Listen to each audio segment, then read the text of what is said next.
Hello, future statisticians. So glad you came back. This is one of the most important topics today, working with data. Now, typically in this class, in the past, people had been trained how to do things specifically in SPSS. I'm going to be more broad because there's a good chance you're not going to use SPSS too much, and you might use other software like SAS or Stata or R. Some of these concepts are the same regardless of what you're using, and so we'll talk broadly about working with data. And when it comes to the very specifics of how to use a specific statistical tool like SAS, Stata, R, SPSS, I'm going to refer you to a website that UCLA hosts that has the sample code and kind of instructions from there. So when we're looking for data in our social work field, there are many possible sources. I found this one, the Substance Abuse and Mental Health Services Administration. They have data on many different subjects related to National Survey on Drug Use and Health, or the treatment episode data set, or similar kind of data. And these are large population data. And I say population, it's not necessarily everybody, but tens of thousands of people. And so we need to use inferential statistics to analyze this data and format this data. Many times when you download data from a website like this, it's going to be in an unformatted file. And you have to format it for either SPSS or Stata or R, or whatever software you're going to use. And there's a complicated procedure that each software has in order to format that data. You may have to do that at some point during your training. A real-world application for this research is things like evaluation reports, program evaluation. A lot of times you'll be hired as consultants once you know statistics to evaluate whether intervention was effective or not, whether a program is effective, and we use the same kind of statistical techniques to do that. And that's often the purpose for a lot of these data sets. So all large data sets have a description about who's included and why the study was conducted, and a little history.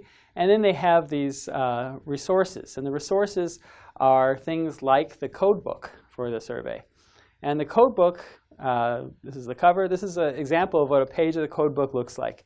They show you the actual question that was asked, and then a numbering system for how the data was coded.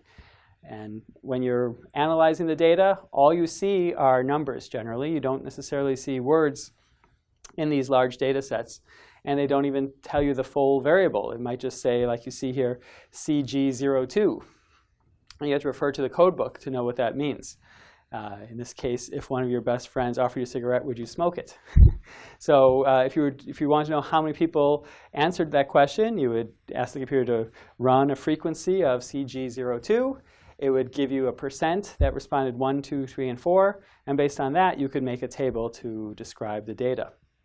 So this is what all big data look like at the outset with a code book. And you might wonder, like, why do we have these CG02, these kind of brief codes? And that's because historically, computers were only able to think in 8 bits. And to this day, computers still think in some factor of 8. You might have a 64-bit operating system or 32-bit software. It's all factors of 8. And this from the very earliest days of computers, where they designed them to think in groups of 8. And to this day, most statistical software uses variable names that are limited to 8 characters for that historical reason. So it can get very messy. And so it can be intimidating. But after you do it for a while, it starts to feel normal. So this is that website for UCLA that describes how to use data analysis using many different software packages. It's really an informative package, informative website, giving us a lot of information about different methods and how you would do it. And it has this great page about which statistical test to use, and depending on how the variable is coded. So for example, at the top, you see a variable with one variable. We just have a descriptive statistic. So there's no independent variable, just a descriptive statistic. You could do samples like a one-sampled t-test to look at the distribution of a variable. You could do the median, a binomial test, a chi-square goodness of fit. So basically describing to you what kind of test you could do depending on what kind of data you have. And if you scroll down the website, you'll find it adds additional independent variables and dependent variables. And so this may be a helpful website going forward for understanding what these statistical tests are. We had talked about regression earlier, and I just want to give you an example of what a regression output looks like. So this is what happens when you run a regression, looking at how your reading score predicts your score on a written exam. So reading and writing, they should be closely related, right? They're very similar skills, but at the same time there could be some difference. And in fact, we can tell by this circle here, it says adjusted R-square, adjusted R-square there, that reading score predicts 35% of your writing score. So there's a strong relationship, but there's still 64% variability in reading score that isn't 64% variability in writing score that isn't accounted for by the reading score. There are other factors, and in the next slide we can explore some of those other factors, things like gender, math score, science score, and social studies score. And when we add those additional factors in there, the adjusted R-squared circle here jumps up to 0.59. So now, instead of explaining only 35% of the variance, we can explain up to about 60% of the variance in writing score based on all of these factors combined. So as we add more relevant variables, we're able to explain more and more what people's writing score would be. So your writing score is, of course, related to your effort in learning other subjects. And if you're really good at math and really good at social science and science in general, chances are you've also practiced a lot of reading and writing related to that. So that's why there would be this correlation. So we had just mentioned the idea when we were talking about correlation and the idea that there's this idea of R-squared, variance explain the model. I just want to show you that taking place here. I just went back to my first example here, a simple bivariate regression, meaning just we're looking at just two variables. In this first case, reading score and its relationship with writing score. And there's this thing called parameter estimate circled on the bottom. And it's 0.55171. I just want to explain how we interpret that. That's called the coefficient, sometimes called the beta. And this coefficient describes that for every 1 unit change in the independent variable, in this case the reading score, we have a 0.55 increase in the dependent variable, the writing score. So when we interpret this parameter estimate, the very first output number right after the degrees of freedom, it's the effect of a 1 unit change on the independent variable on the dependent variable. So every 1 unit change in reading, we have an increase of 0.55 on the corresponding writing score. Now, how you interpret that depends on the scale of these tests. So we would just assume for now that it's a 0 to 100 scale on each, though it need not be that. It can vary. And so you can literally multiply. So a person who on average has a reading score that's 10 points higher would have a corresponding writing score that's 5 points higher. So that's the idea. You could multiply this parameter estimate by however many units you want to use in your example. And so we had talked about the F value in an earlier lecture about the idea that that's the total model fit and model significance. Generally, if that's above 4, you have a statistically significant model. Here it's 109. So that means we have a lot of explanatory power. That means our independent variable has a strong influence on the dependent variable in this case. And so statistical output looks something like this and can be messy. There's a lot of numbers. But typically, we're only looking for certain numbers. And it helps if you ran the analysis yourself. Then you'll really be able to interpret what's what. But even if you didn't run the analysis yourself, there's labels there. At the top, it labels what the dependent variable is. At the bottom, we call it parameter estimates. Those are the independent variables. So this is the bivariate case, and this is the multivariate case, where we call it multiple regression. It's the exact same idea, only this time we have more predictor variables. So instead of just y equals ax plus b, we have y equals ax1 plus bx2 plus cx3 plus dx4. So we have multiple x values. And each of these is interpreted the same way. So the variable female there, the coefficient there is 5.49. So what this is saying is that for 1 unit change in the variable female, which I should explain, we code this, when you see the word female, that means 1 means female and 0 means male. So for 1 unit change in that variable, changing from male to female, we see a corresponding 5.49 increase in the writing scores. So that means on average, controlling for other scores listed below, females score 5.49 points higher on the writing score than men, who have the same reading, math, science, and social studies scores. So with multiple regression, you're getting the independent effect of that variable, controlling for all other variables in the model. And we can see other factors here, like reading. The coefficient is 0.12541. It's a much smaller effect than the effect of a female, right? So for every 1 unit change in the reading score, there's only a 0.1254 impact on the writing score. Now, I want to point out something. This is interesting. So this reading score coefficient here, it's 0.12541. I go back to the previous slide. This is the exact same reading score. Here, the coefficient is 0.55171. So I just made a big deal to you that for every 1 unit change in the reading score, we see a corresponding 0.55 change in the writing score. However, when we control for gender and other subjects, that 0.55 increase changes to 0.12.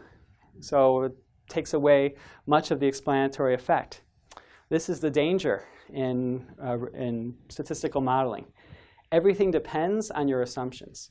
So in the first model, we assumed that reading was the only thing that impacted writing scores. In the second model here, we're assuming that it's more complicated and that gender and other scores matter. Now, there's a reasonable theoretical reason for thinking that, based on your real-life experience and other data that would suggest this. And you could have done a correlation matrix of many variables and found that all of these variables are related in some manner. And we can look at this column here that says PR greater than absolute value of t. That's the probability of making a type 1 error that we had talked about earlier. So if that number is less than 0.05, it's statistically significant. And we can see all but one of these things is statistically significant. And the thing that is no longer statistically significant is reading score. So when we're interpreting regression, it's a very valuable tool, but it can give us the wrong understanding if we oversimplify the model too much. Or, I might have mentioned before, the idea of heteroscedasticity. If you control for too many variables that are correlated with each other, you also get statistical significance where it doesn't exist. So earlier lectures, I showed you a lot of mathematical equations. And while I didn't explain those, that was in there to give you the sense that there's a science behind this and there's a formula that the computer's following. And it works. But it works only as long as all of our assumptions are correct. As soon as we make incorrect assumptions in which variables we choose, or how the variables are coded, or in how the data are spread, what kind of skew we have, suddenly our interpretations might be wrong. And it's believed that probably most published research, there's some error in it. Some of it is accidental, and some of it researchers are aware of, but it's an imperfect world, and data are not normally distributed, and we don't have perfect models for managing this. So it's the best we can do. But over time, when you submit articles for publication, you get critique. Oftentimes, reviewers are making comments about things. So you may be explaining a model correctly. However, they're going to say you're not controlling for the right variables, and they'll ask you to make some changes to your model. And when you do, you'll find that the results may be different than you explained. And which model is better? The model that explains 35% of the variance with one independent variable, or the model that explains 59% of the variance with 6 variables? And interestingly, the F value that we see up here, the 109, for the bivariate model is higher than the F for the multivariate model. It drops to 58. So it looks like the model is not as powerful. It's not statistically significant. However, with F, it's just a matter of whether or not it crosses this critical threshold, which depends on the number of cases in the data. But in this case, it gives us the probability of a type 1 error less than 0.001. So we're 99.99% sure that this model is a good fit for the data. So in terms of the errors we can make on interpretation, there's this idea that we could have a biased sample from the beginning. A lot of studies that we read about in the media, there's some bias in the sample, and particularly what politicians cite. They almost always are drawing from a sample of people that vary on some characteristic they share in common that may not be distributed the same way as the normal population. So you might find a survey that says 41% of retail bank customers would use mobile banking if it were available. But then when you realize that they only poll people that are already using it on their mobile devices, well, then it's a select group. Personally, I love mobile banking. My parents can't figure it out. The idea of depositing a check from your phone just doesn't make sense. And so, what proportion of the population can accept that? In order to know that, you'd have to survey a very large number of people with varied characteristics, and not just people that already are using a specific app. Another potential pitfall is small sample sizes.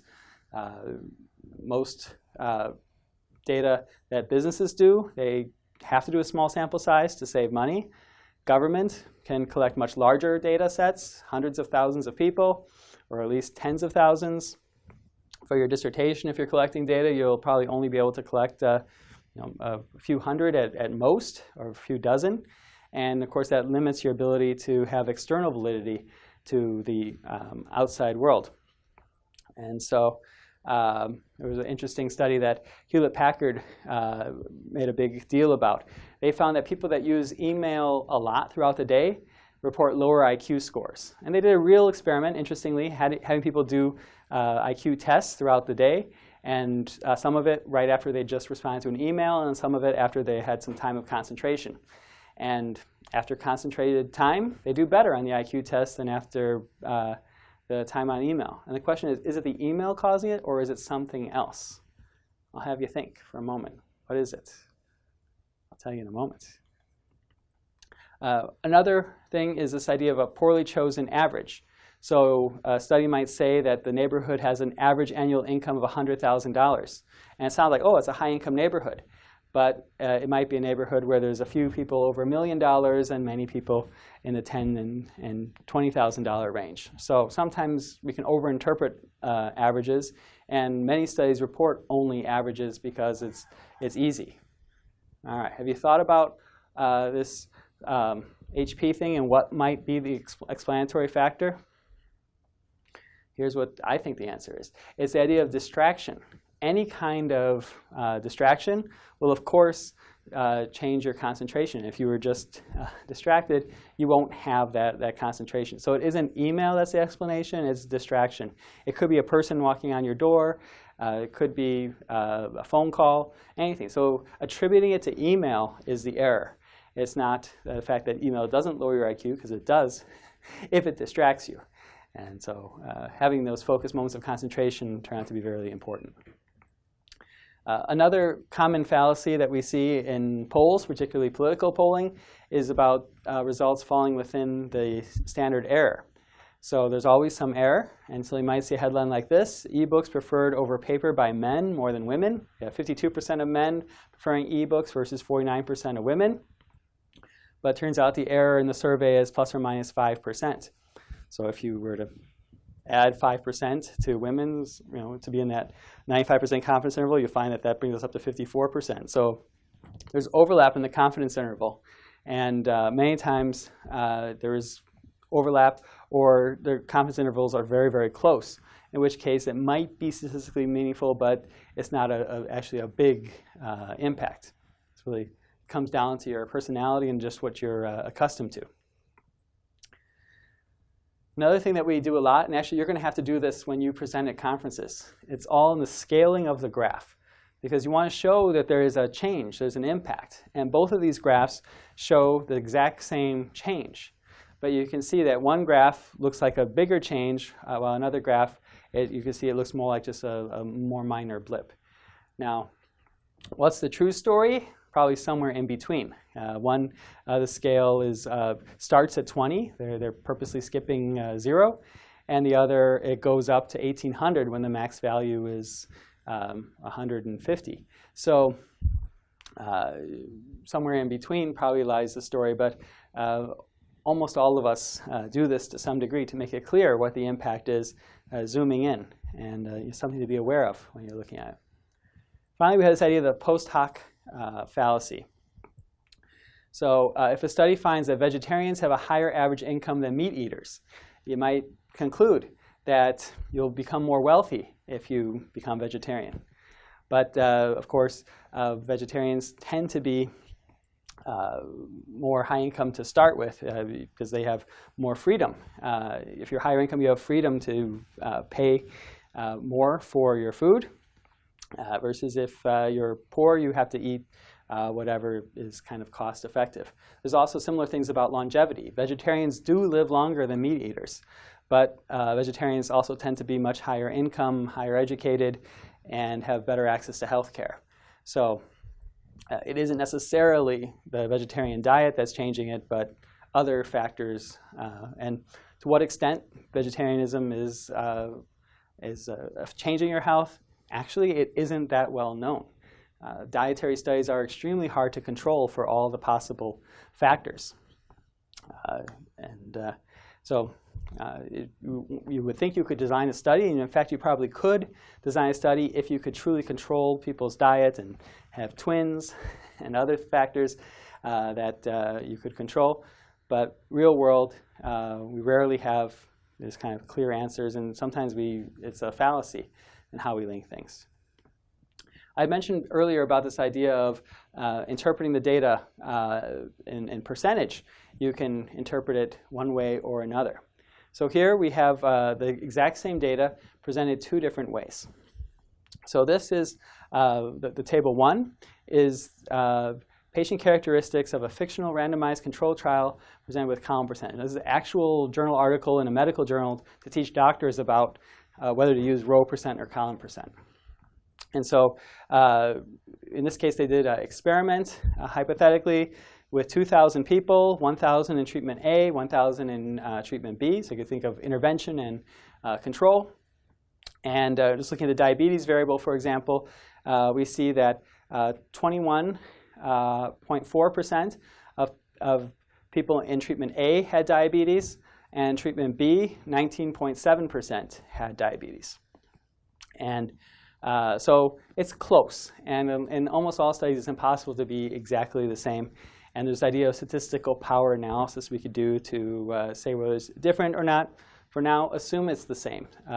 There's no meaningful difference between 21.4 and 19.7. So that's the interpretation of table 1. Table 2 is the exact same raw numbers, but instead of calculating the column percent, so the number of people in treatment A, what percent of them in column A, table 2 is instead looking at the row percent. So looking at among the people with diabetes, 52% were in treatment A and 47.9% were in treatment B. So that's another way to interpret the exact same data. And so which one is more correct to you? From a layman's terms, table 1 is easier to understand. And it's more close to the actual population. And the percent of the population with diabetes is around 20% in the population overall. So if you're reading a study and they say 50% had diabetes, either they recruited people with diabetes, or perhaps they did their table wrong, like this. Because among the people with diabetes, they were basically split evenly between the two treatments, and that's what that was the goal. Anyway, this idea that you can report either column percent or row percent, you just interpret the number differently. Another issue I want to introduce you to is this idea of logistic regression. You're going to see this in some of the papers I'm going to ask you to read. And this is another way to use regression in a kind of a unique way. So with linear regression, we're trying to describe a line of best fit, and we're assuming that the two things are related for a 1 unit increase in x, there's a corresponding change in y, and it's precisely the same as we go along the line. But a lot of things are not necessarily one-to-one change ratio. It's particularly when the dependent variable is yes, no. If the dependent variable is yes or no, it's just a 0 or 1, then it's either yes or no. And instead of trying to model the effect of a 1 unit change in the independent variable, what we're trying to do is get the odds of being a 0 or the odds of being a 1. So there could be a 40% chance of being a 0 and a 60% chance of being a 1, or 20% chance of 0 or 80% chance of being 1, something like that. So with logistic regression, we're using the exact same logic of regression, trying to create a line of best fit. But instead, we use a different equation, which you see here, with exponents in it. And that equation helps us predict the likelihood of a yes-no answer. But it's still kind of a line of best fit, and a lot of corresponding things are the same. So I'm going to have an example now about education. So what matters most? GRE score, your undergraduate GPA, or the prestige of your undergraduate institution in terms of getting into graduate school? So in this case, our dependent variable is admitted to graduate school or not admitted to graduate school. Then our independent variables, we have this idea of prestige, where we rank the student's former school as a Tier 1 school, like I went to, Tier 2, Tier 3, and Tier 4. Tier 4 being a school that not getting the best scores and not the best outcomes for their students. So this is our general concept, and I'm using this example from the UCLA website. And this is an example of how we would describe that data in that relationship. So first, this is descriptive statistics. This is the top output we see here is describing the range of the variable. So GRE score, and this is the old way of measuring GREs. I still haven't adapted to the new way. It used to be between 220 and 800. And GPA hasn't changed. The minimum GPA in our data is 2.26. Maximum is 4.0. And then our tiers of schools we see here. You can see the frequency. 15% of the sample went to a top tier school, 37.8% to a second tier, 30% to a third tier, and 16.8% to a lower tier school. So this is just our descriptive statistics. Now we're going to try another concept called a cross-tabulation. In a cross-tabulation, you look at the frequency of one variable and how it corresponds with the frequency of another. So in our cross-tab here, we have the rank of the school across the X range there, and the admit or not in the vertical axis. And in this case, it's just the raw frequency. There's no percentages. But you could see right away that in general it looks like a greater percentage, 33 out of 61 in the tier 1 made it in versus 12 out of 67 in the lowest tier. So this kind of crosstab can give us a sense of the general pattern of how two variables relate to each other. And then we can do a regression. So this is a multiple regression. Looking at this, I think that it's a multiple logistic regression. So, similar concept. For a 1 unit change in GRE, we have a 0.002 unit change in that dependent variable, which just ranges from 0 to 1, admitted or not. For a 1 unit change in GPA, we have a 0.804 unit change in that admittance decision. So, and it's a big deal, right? 0.8, that's almost a full yes or no thing. And that would make sense given our range of GPA ranges from 2 to 4. So really, realistically, most people are either close to a 3 or close to a 4. So having a 4.0 GPA almost guarantees you getting in versus having a 2.0 GPA would lower the chance dramatically, but not necessarily. So, and then the rank of the school having an impact. So, but realistically, when we're looking at logistic regression, we don't usually use that B. We use the odds ratio, which is the exponential of the beta. So we take the inverse log of it. So if you're familiar with the idea of the natural log. Natural log makes a curve into a straight line. It's a way to make a linear model of a curve. So the exponential of the beta, which is the inverse natural log of that beta value, tells us what's the likelihood that something happens. So in this case, for each unit change in the GRE, the likelihood that it impacts your admission is practically nothing, multiplied by 1.002. So a GRE score doesn't predict very well whether or not you get admitted to graduate school. And that's because GPA is accounting for much of it. So for every 1 unit change in GPA, the chances that you get accepted increase by 2.2 times. So you're 2.2 times more likely to get accepted with a 3.0 GPA than a 2.0. And an additional 2.2 times more likely with a 4.0 versus a 3.0. And then finally, this idea of rank. I want to point out another feature. You'll see one row of rank is blank.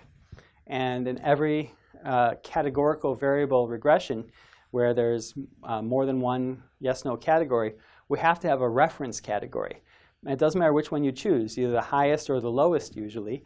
And we don't show the results because the interpretation is compared to that tier. So in this case, I believe the lowest tier is the reference point. And so the rank 1, if you went to a top tier school, the chances you get admitted are 4.7 times higher than if you went to the lowest tier school. Or if you went to a second tier school, your chances are 2.4 times higher compared to a lowest tier school. If you went to a third tier school, 1.2 times higher than the lowest tier. So you'll see that if you want to get into graduate school, you guys are already in. But the secret, high GPA and going to a top tier school. So if you got a 4.0 at Harvard, there's a very good chance doctoral programs will want you. Versus if you had a low GPA at a lower name school, academics tend to look down on that idea. And the same concept of outcomes being yes, no, turn out to be really valuable in lots of different types of research. Most health research uses this, particularly things like looking at outcome of death or disease onset, and elections use this all the time as well. You want to predict an outcome, who will win or lose, then we use a logistic regression. So the concept of linear regression and logistic regression are probably the two most important types of regression for you to know. There are actually many other variations on this, but first you have to make sure you have a solid understanding of those two. And also important to recognize that every model is dependent on the data on which it was created. So this model we were looking at here about getting accepted into graduate school, this is based on data of 200 schools. If we were looking at just UT Arlington, it would be a much smaller data set, and the coefficients might be a little bit different. And when it comes to elections, every election is different, as you will discover. And typically, money had been a significant predictor of the outcome. Whoever spent more won. And the most recent election, that wasn't necessarily the case. And that's because there are other control factors that were different. In this case, Facebook and Cambridge Analytica, and other explanatory factors that weren't part of the model in prior elections. And so when we're interpreting research, when we're interpreting results, it's important to take into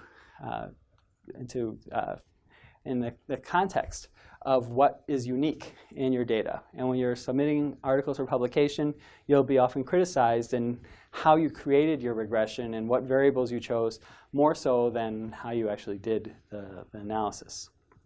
So that's all I have for this lesson. I look forward to seeing you guys again next time.